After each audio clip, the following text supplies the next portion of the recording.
Chapter 3. The TV People. A white Chevrolet Impala with a black vinyl roof circles the sandy, shelled roads of Conquet. Mamie stands outside her house and makes out the black stencil of the WTVJ4 news logo on the car door. She walks to Rod's house while waving to the two men in the car and pointing to their mutual destination. Mamie knocks on Rod's door and shouts, "Put your teeth in, Rod! The TV people are here!" The driver of the news car, Randy Bourne, pulls up in front of the Stillwell home. Bourne, 26, hails from the lakes of Central Florida, but after graduating from Stetson University in DeLand, he settled down in South Florida. His blue eyes belay intelligence, both from his education and his profession as a news cameraman on the streets of Miami. "Do you want me to suit up?" he asks his passenger.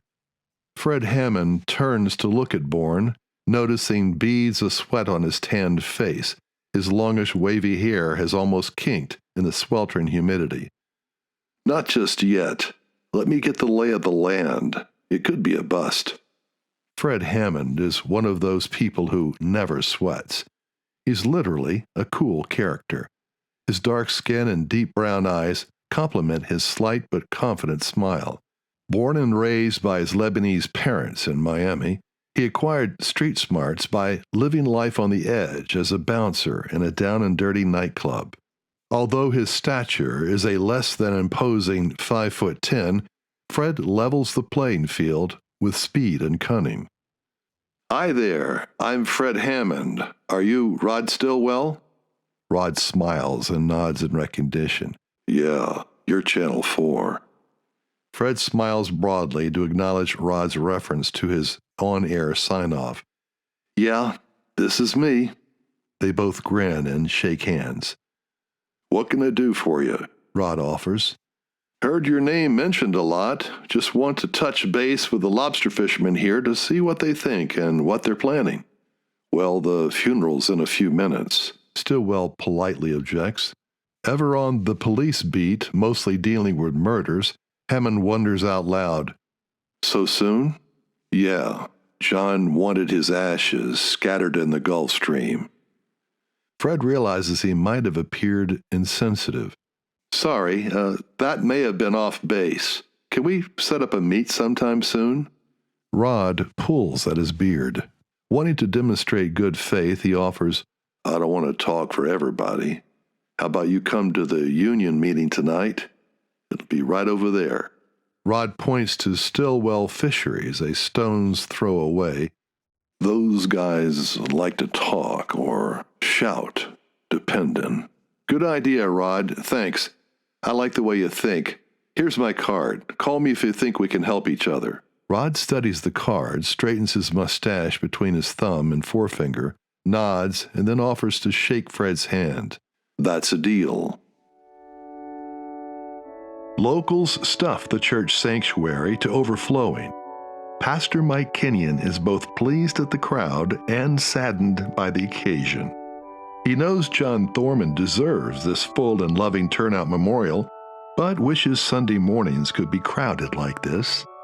Pastor Kenyon knows through tough experience that fishing for men proves problematic in the Keys. Too many males suffer from what's called Keys disease. The classic symptoms manifest as guzzling alcohol, chasing ladies, and forever fishing, at the expense of the rest of their lives. Pastor Kenyon silently prays away this and the rest of his personal life pains. His plain and meek face radiates kindness with a subtle, warm smile. He stands from his chair on the platform and removes his spectacles to polish them with a handkerchief, dabs his teary eyes, and replaces his glasses on his head. A touch with his finger adjusts his specs tightly on his nose. He's as ready as he'll ever be. The crowd shifts from hushed whispers to absolute silence. Kenyon steps to the pulpit to gaze at the crowd for a moment. John Thorman. John Thorman. He was a man among men. Now he's a spirit among angels. Erric turns to survey the congregation in the sanctuary behind him. He spots the guy he's seen on the news and another man next to him. His eyes shift to the double doors, opening quietly and slowly. Captain Pembroke, out of uniform, pokes his head in the door. He scans the room, enters, and walks to the far back wall with a woman in tow. The woman turns to face the pulpit and draws her blonde hair back from her eyes with her fingers. Erric stares in disbelief and asks himself, could that be Catherine Stillwell? He's stunned. A part of him is thankful for the numbness he feels because his already turbulent emotions are now brimming in his eyes and in danger of overflowing. Deep sadness for his deceased father mixed with years of joyful memories with Catherine. Soon, the painful question he's tried to forget over the years seems to ring loudly in his ears. Why, Catherine? Why? Adding to his confusion, Erric wonders, what's she doing with Pembroke? The funeral blurs by. Erric comes back to consciousness, realizing the service is over. He scans the crowd, but Pembroke and Catherine have disappeared, along with her father, Rod Stillwell. Jack pulls into Good Springs Bar and Grill, which sits on a spit of land at the southernmost tip of Marathon Key. Jack muses. It has changed little on the outside, except for some weathering. He enters and stops dead. Even he notices the remodeling. Opposing walls painted complementary aqua and neon pink, an homage to Miami Vice. Imitation Tiffany lamps hang over the tables. A shout breaks Jack's near stupor. Is that Jack Thorman? It's flashy new decorations, but same old crowd. The commercial lobster fishermen have gathered after the service. Another voice calls out, Hey, Jack, what are you doing down in the Keys? A third man speaks up from the back. Welcome back to the Conch Republic. Jack smiles, shakes his head, and shrugs to this string of comments. The door behind him opens and gently nudges him aside. The silhouette of a tall man ducks to miss the doorframe as he enters. His square-shaped head and matching jaws connect with a short neck to his powerfully bulky body. It's Deputy Sheriff Larry Beaker. Jack turns to face the newcomer. Yeti? Jack. They embrace, slapping each other on the back. Yeti. Larry laughs. I'd forgotten you called me that. You look grand, Yeti. What's with the uniform? I'm sheriff's deputy now. Gave up fishing. Jack's face falls, but he quickly recovers with a weak smile. Far out. Larry laughs. Don't worry, Captain. Statute of limitations ran out a while back. Hey, sorry about jumping ship after all that happened. Slightly numbed, Jack searches for words as if they had fallen on the floor. He flashes on the memory of the Mamie sinking. Sorry to hear about your dad, Larry continues. Jack bites his lip and nods. Your mom's okay, right? Jack meekly replies, Yeah, she's fine. Larry looks past Jack, smiles and nods. Okay, I've checked in. Got to get back to patrolling. See you around. It's good seeing you, Yeti, Jack manages to say good-naturedly. He watches Larry go out the door and then turns around to see who Larry checked in with to meet eyes with Jean Goodsprings. The owner's daughter wipes down the bar and slyly studies him. Jack nearly charges at her. Jean! The raised platform on which Jean Jazzy Goodsprings stands behind the bar belies her diminutive 5'2" figure. Her jet black hair sports a pixie cut with slight bouffant on top to offset her height. She wears what has become her trademark garb, cut-off jean shorts with a white button-down short-sleeved blouse. Jazzy customizes her look by leaving a few buttons open and tying the front shirt tails in a knot, revealing a bare midriff and a bit of cleavage. She smiles whimsically and lets out a languid sigh. It's Jazzy now. Jack admires afresh her elfin face and flashing black eyes. Jazzy? Yeah, you know, Daddy died in '72 and left me this place. I'm sorry to hear that. Jazzy ignores him. I decided to jazz the place up a bit. That's how I got the nickname. I guess you like it, huh? Better than my legal name. Did you know that I was named after a tiny place called Jean in the Nevada desert? It's next to Good Springs, Daddy's family hometown. Didn't know that. You got any other fascinating secrets you want to share with this guy? I got plenty of time. Jazzy smiles coyly. Jack, you haven't changed much, have you? Haven't changed how I feel about you. Jazzy levels her eyes with his. Jack, we were never really an item now, were we? Momentarily crushed, Jack recalls repressed scenes of Jean alternately teasing and then rejecting him. He wills himself to remember only his secret dreams. Out comes his ceramic remnant. Jack notes that his nervous habit puzzles Jazzy. He performs for her by manipulating the coin-like piece magically through the fingers of his right hand. Is that a piece of painted ivory? Jazzy quizzes. No, it's Channy. Showing interest, Jazzy continues. I think I've heard of it. Channy is a cross between China, pieces of plates, and money. Kids find them and use them like play money. China, money, Channy. Still following the object as Jack juggles it between his digits, she asks, So, where does it come from? Picked it up on a beach in St. Croix. There are a lot on the bottom of the harbor because, in the old days, imported china was taxed by weight. Jazzy holds out her hand, and Jack gives it to her. Jack continues, The ship's captain would order the men to throw the broken pieces overboard before they weighed the rest for taxes. She notes a partial design in blue adorns one side. Smooth, worn edges blur the once jagged fragment. This Chaney could also be left over from the slave rebellion when the islanders burned and looted the plantations of the rich.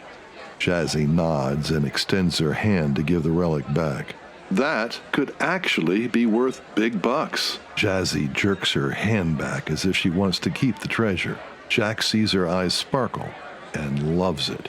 How come? She asks. I looked up from my bar drinks somewhere in the islands and fell in love with the print of a painting on the wall by Paul Gauguin.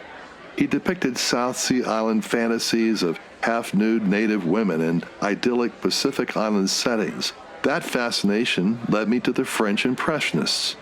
Jazzy emphatically points to the porcelain good luck charm in her hand. Get on with it. Do you know the French painter Renoir? 2 girls at a piano? Jazzy slowly shakes her head, showing impatience. The dancer? Jazzy pulls her head back and glares at him sideways. Where are you getting all this? I didn't go to college, but I've had a lot of time to read books and meet astute people, Jack assures her. Jazzy gives back Jack the satisfaction of a little nod. Anyway, Renoir is world famous, and his works go for hundreds of thousands, maybe millions. So, Jack puts on a playful air of superiority. This guy, Renoir, apprenticed as a porcelain decorator in France. It just could be, that he painted the plate that this scrap came from. Jazzy rolls her eyes and deposits the Channy on the counter in front of Jack like it's a piece of smelly garbage. Jack guffaws. The door bursts open and Erric makes a dramatic entrance wearing his game face. Go Hurricanes! The crowd raggedly but enthusiastically responds. Go Hurricanes! Hey, Trap, sorry about your dad. A voice in the crowd sympathizes. Erric looks groundward. Yeah, it's hard. He's determined to let go of this present tragedy. Erric forces his mind back to playing football for Coral Shores High when he caught and tenaciously carried the football. He trapped it with both arms against his chest and never, ever fumbled. Hence his nickname, Trap. Erric raises his head, bursts into a brave grin, and points to his chest. One of these days, Trap is going to return Don Shula's call and play for the Dolphins. The crowd laughs amidst a few claps. Erric slides into the stool next to Jack. Hey, Trap, how about a beer? Jazzy purrs. Erric glances at her. Yeah, Jazz, the usual. Me too, Jack adds, but gets no response. The brothers each stare out the window at the water flowing through the cut between the keys. Jazzy slides Jack's beer at him and carefully places the other in front of Erric. The uptight silence between brothers crystallizes like old dynamite sticks, sweating out crystals of nitroglycerin.